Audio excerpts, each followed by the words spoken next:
ಮಳೆಗಾಲದ ಹೊತ್ತಿನಾಗ ಬಂದು ಹಾಸ್ಟೆಲ್ ಖಾಲಿ ಮಾಡ್ರಿ ಅಂದ್ರೆ ಹೆಂಗಾಗಬೇಡ ಹೆಣ್ಮಕ್ಳಿಗೆ. ಇದು Haveri Srikanthappa ಬಡಾವಣೆಯೊಳಗಿರೋ BCM ladies hostel ಕತೆ.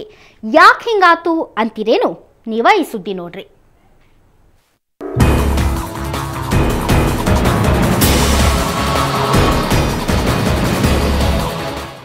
ಹಾವೇರಿಯ ಶ್ರೀಕಂಠಪ್ಪ ಕಾಲನ್ಯಾಗಿರೋ BCM ಲೇಡೀಸ್ ಹಾಸ್ಟೆಲ್ಗ ಅದೇನ್ ಗ್ರಹಚಾರ ಬಡದೈತೋ ಗೊತ್ತಿಲ್ಲ. ಶುರುವಾಗಿ 3 ವರ್ಷ ಆದ್ರೂ ಇದಕ್ಕೊಂದು ಸ್ವಂತ ಬಿಲ್ಡಿಂಗ್ ಇಲ್ಲ. ಹಿಂಗಾಗಿ 3 ಸತೆ ಹಾಸ್ಟೆಲ್ ಬಿಲ್ಡಿಂಗ್ ಬದಲಾಗೈತಿ. ಪ್ರತಿ ಸರ್ತಿನೂ ಬಾಡಿಗೆದ ಪ್ರಾಬ್ಲಮ್. ಈಗಿರೋ ಮನಿ ಮಾಲೀಕಂಗ ಬಾಡಿಗೆ ಕೊಡ್ಲಾರ್ದ 10 ತಿಂಗಳಾತಂತ. ಹಿಂಗಾಗಿ ರಾತ್ರೋರಾತ್ರಿ ಬಂದವನ ಹಾಸ್ಟೆಲ್ ಖಾಲಿ ಮಾಡ್ರಿ ಅಂತ ಹೆಣ್ಮಕ್ಳನ್ನ ಹೊರಗೆ ಕಳ್ಸ್ಯಾನ. ಸ್ವಲ್ಪ ವ್ಯವಸ್ಥೆದ ಒಂದು ಸಮಸ್ಯೆ ಆಗೈತೆ ರೀ ಇಲ್ಲಿ. ಆಮೇಲೆ ಈ ಕಡೆ ಎಲ್ಲ ಔಟ್ ಆಫ್ ಸ್ಟೇಟಿಂದ ಹುಡುಗಿಯರು ಅದಾರ ರೀ. ಪ್ರಾಬ್ಲಮ್ ಅಂದ್ರೆ ಏನು ರೀ, ವಸತಿ ಒಂದು ಪ್ರಾಬ್ಲಮ್ ಆಗೈತಿ. ಹಾಂ, ಕಟ್ಟಡ ಬೇಕ್ರಿ ನಮ್ಗೆ. ನಮ್ಮದೇ ಆದ ಒಂದು ಸ್ವಂತ ಕಟ್ಟಡ ಇದ್ದರೆ ನಮಗೆ ವ್ಯವಸ್ಥಿತವಾಗಿ ಇರೋಕ್ಕೆ ಒಂದು ಅನುಕೂಲ ಆಗ್ತೈತಿ ಅಂತ ಹೇಳಿ. ಪ್ರತಿ ತಿಂಗಳ 26,000ದಂಗ 10 ತಿಂಗಳಿಗೆ 2,60,000 ರೂಪಾಯಿ ಬಾಡಿಗೆ ಕೊಟ್ಟಿಲ್ಲ. ಹಿಂಗಾಗಿ ಮನಿ ಮಾಲೀಕ ಮನಿ ಖಾಲಿ ಮಾಡ್ಸಕ್ ಬಂದಿದ್ದ. ಪಾಪ ಹೆಣ್ಮಕ್ಳ ಅಂಜಿ BCM ಇಲಾಖೆಯ ಜಿಲ್ಲಾ ಮಟ್ಟದ ಅಧಿಕಾರಿಗೆ ಫೋನ್ ಮಾಡ್ಯಾರ.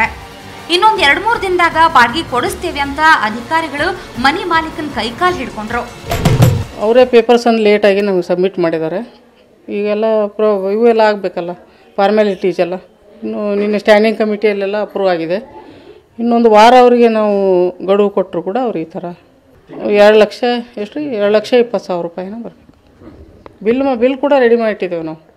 ಈಗ ಅಡ್ಮಿನಿಸ್ಟ್ರೇಟಿವ್ ಅಪ್ರೂವಲ್ ಆರ್ಡರ್ ಬಂದರೆ ಅಟ್ಯಾಚ್ ಮಾಡಿ ಜಸ್ಟ್ ಟ್ರೆಜರಿ ಕೊಟ್ಬಿಡ್ತೀವಿ. ಅದೇನು ಭಾಳ ಹೊತ್ತಾಗಲ್ಲ. ಹಾಸ್ಟೆಲ್ ಹೊಕ್ಕ ನೋಡಿದ್ರ ವಿದ್ಯಾರ್ಥಿನಿಯರು ಹೆಂಗದಾರ ಅನ್ನೋದು ಗೊತ್ತಾಗ್ತೈತಿ. ಇಲ್ಲಿರಾವೆ 4 ರೂಮ. ಅದ್ರಾಗ ಕಮ್ಮಿ ಅಂದ್ರೂ 100 ಹೆಣ್ಮಕ್ಳು ಉಳ್ಕೊಂಡಾರ.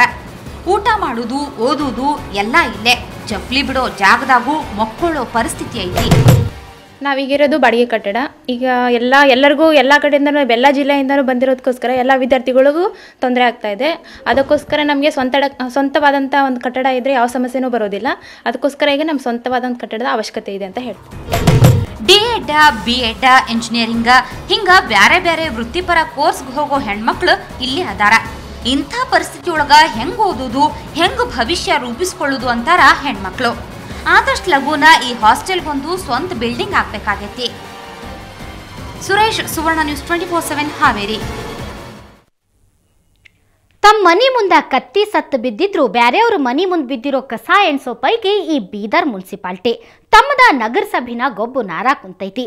ಆಫೀಸ್ ತುಂಬ ಹೊಲಸಂದ್ರ ಹೊಲಸ. ಇಂಥದ್ರಾಗ ಊರು ಸ್ವಚ್ಛ ಇಡ್ತಾರನ್ನೋದಂತೂ ಕನಸು.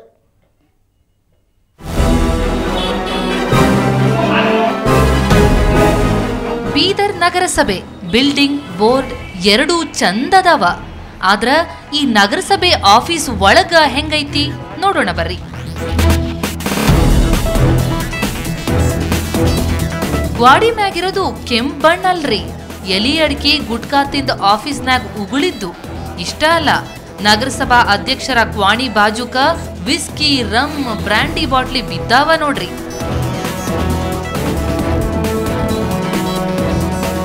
ಇನ್ನ ಇಲ್ಲಿರೋ ಪಾಯ್ಕಾನಿ ನೋಡಿದ್ರಂತೂ ವಾಂತಿ ಬರೋದಂದ ಬಾಕಿ. ನಗರಸಭೆ ಸಭಾಂಗಣಕ್ಕಂತ ಬಂದ್ರಂತೂ ಕೇಳೋದ ಬೇಡ. ಯಾಕಂದ್ರ ಯಾವ ಸದಸ್ಯ ಏನ್ ಮಾತಾಡಕತ್ತಾನ ಅನ್ನೋದ ಕೇಳೋದಿಲ್ಲ. ಇಲ್ಲಿರೋ ಕುರ್ಚಿ ಟೇಬಲ್ ಸಮೇತ ಎಲ್ಲಾ ಬಾಡ್ಗಿವು. ಸೌಂಡ್ ಸಿಸ್ಟಮ್ ಅಂತೂ ಯಾವ ಕಾಲದ್ದೋ ಅನ್ನೋದು ಗೊತ್ತಿಲ್ಲ. ಹಿಂಗಾಗಿ ಪ್ರತಿ ಸರ್ತಿನೂ ಸಭೆ ನಡೆದಾಗ ಗದ್ಲ ಇದ್ದಿದ್ದ. ಇವತ್ತು 100 ಕೋಟಿದೊಂದು ಪ್ರಾಜೆಕ್ಟ್ ಆಗ್ತಾ ಇದೆ UGDದು.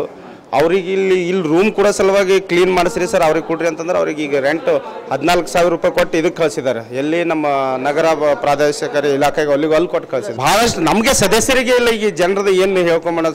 ಸುಮಾರು ಸಾಮಾನ್ಯ ಸಭೆಯಲ್ಲಿ ಹೇಳಿದೆವು, ಎಲ್ಲ ಹೇಳಿದೆವು. ಒಟ್ಟು ಪೌರಾಯುಕ್ತರು ತಲೆನೇ ಕೆಡಿಸ್ಕೋತಾರೆ. ಇಡೀ ನಗರಸಭೆ ಆಡಳಿತನ ಬಾಡ್ಗಿ ಸಾಮಾನ್ ತಂದು ನಡ್ಸಾಕತ್ತಾರ. ಬಿಲ್ಡಿಂಗ್ನಾಗ ಸ್ವಚ್ಛತಾ ಇಲ್ಲ, ಸಿಬ್ಬಂದಿಗ ಶಿಸ್ತಿಲ್ಲ. ಆದ್ರ ನಮ್ ಸಮಸ್ಯೆನು ಯಾರೂ ಕೇಳವಲ್ರು ಅನ್ನೋ ಆರೋಪ ಕೂಡ ಇಲ್ಲಿ ಕೇಳಿ ಬರ್ತೈತಿ.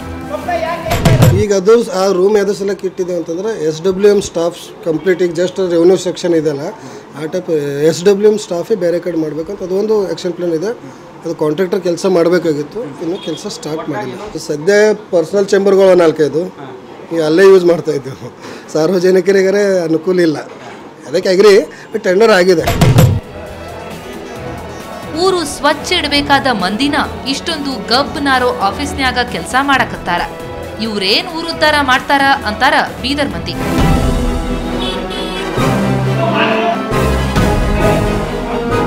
ಅನಿಲ್ ಕುಮಾರ್ ದೇಶ್ಮುಖ್, ಸುವರ್ಣ ನ್ಯೂಸ್ 24/7 ಬೀದರ್. ಸಾಧನಕೇರಿ ಅಂದ್ರ ಎಲ್ರಿಗೂ ಹಗರಾಗ್ಬಿಟ್ಟೈತಿ ನೋಡ್ರಿ. ವರಕವಿ ಬೇಂದ್ರೆ ಹುಟ್ಟು ಹಬ್ಬ ನಡೆಯೋ ಜಾಗದಾಗ ಧಾರವಾಡ ತಹಶೀಲ್ದಾರ್ ತನ್ನ ಮಗನ ಬರ್ತ್ಡೇ ಪಾರ್ಟಿ ಭಾಳ ಜೋರ್ ನಡೆಸ್ಯಾನ.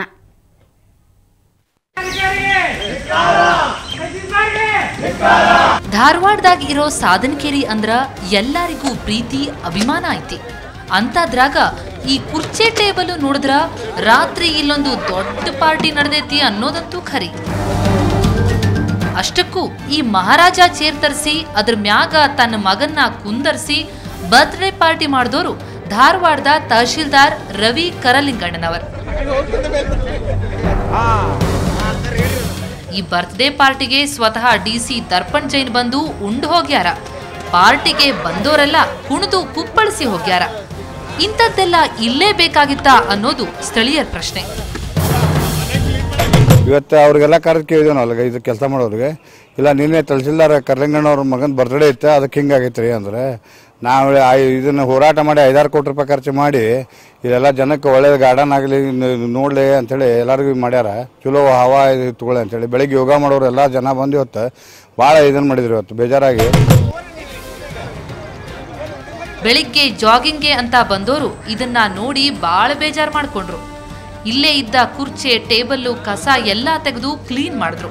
ಇಂಥ ಕೆಲಸ ಮಾಡೋಕ್ಕೂ ಮುಂಚೆ ತಹಶೀಲ್ದಾರ್ ಒಮ್ಮೆ ಯೋಚನೆ ಮಾಡಬೇಕಿತ್ತು. ಬೇಂದ್ರೆ ತಾಣದೊಳಗ ಹಿಂಗ್ ನಡೆಸಿದ್ದಕ್ಕ ತಹಶೀಲ್ದಾರ್ ಕ್ಷಮೆ ಕೇಳಲೇಬೇಕು ಅಂತ ಒತ್ತಾಯ ಮಾಡ್ಯಾರ. ಸಾರ್ವಜನಿಕವಾಗಿರ್ತಕ್ಕಂಥ ಸ್ಥಳಗಳನ್ನು ನಿಯಮ ಬಾಹಿರವಾಗಿ ಉಪಯೋಗ ಮಾಡಿಕೊಳ್ಳುವಂಥದ್ದು ತಪ್ಪಾಗ್ತದೆ. ಎಲ್ಲಕ್ಕಿಂತ ಹೆಚ್ಚಾಗಿ ಬೇಂದ್ರೆ ಆ ಉದ್ಯಾನವನ ಒಬ್ಬ ಮಹಾಕವಿಯ ಸ್ಮೃತಿಗೆ ಜನ ರಚಿಸಿಕೊಂಡಿರೋಂಥದ್ದು. ಅಲ್ಲಿ ಅದಕ್ಕೆ ಅದರದೇ ಅಂಥ ದೇಹ ಧೋರಣೆಗಳು ಉದ್ದೇಶಗಳದವ, ಅದರ ಪಾವಿತ್ರ್ಯತೆಯನ್ನು ಕಾಪಾಡಬೇಕಾಗಿತ್ತು. ನಾನು ಅವರು ಈ ಬಗ್ಗೆ ಜನರ ಕ್ಷಮೆ ಕೇಳಬೇಕಂತ ಹೇಳಿ ನಾನು ಆಗ್ರಹಿಸ್ತೀನಿ. ತಹಶೀಲ್ದಾರ್ ಮಗನ ಪಾರ್ಟಿ ಮಾಡ್ಯಾನ ಅಂದ್ಮ್ಯಾಗ ನಾಳೆ ಗುಂಡು ತುಂಡು ಜೋರಾಗಿ ನಡೆಯೋದಿಲ್ಲ ಅನ್ನಾಕ ಏನ್ ಗ್ಯಾರಂಟಿ ಅಂತಾರ ಬೇಂದ್ರೆ ಅಭಿಮಾನಿಗಳು. ಹಂಗಾಗ್ದಂಗ ತಹಶೀಲ್ದಾರ್ನ ಬಿಟ್ಟು ಸಂಬಂಧಪಟ್ಟೋರು ನೋಡ್ಕೋಬೇಕಾಗೈತಿ. ಅಮರೇಶ್ ರಾಥೋಡ್, ಸುವರ್ಣ ನ್ಯೂಸ್ 24/7 ಧಾರವಾಡ.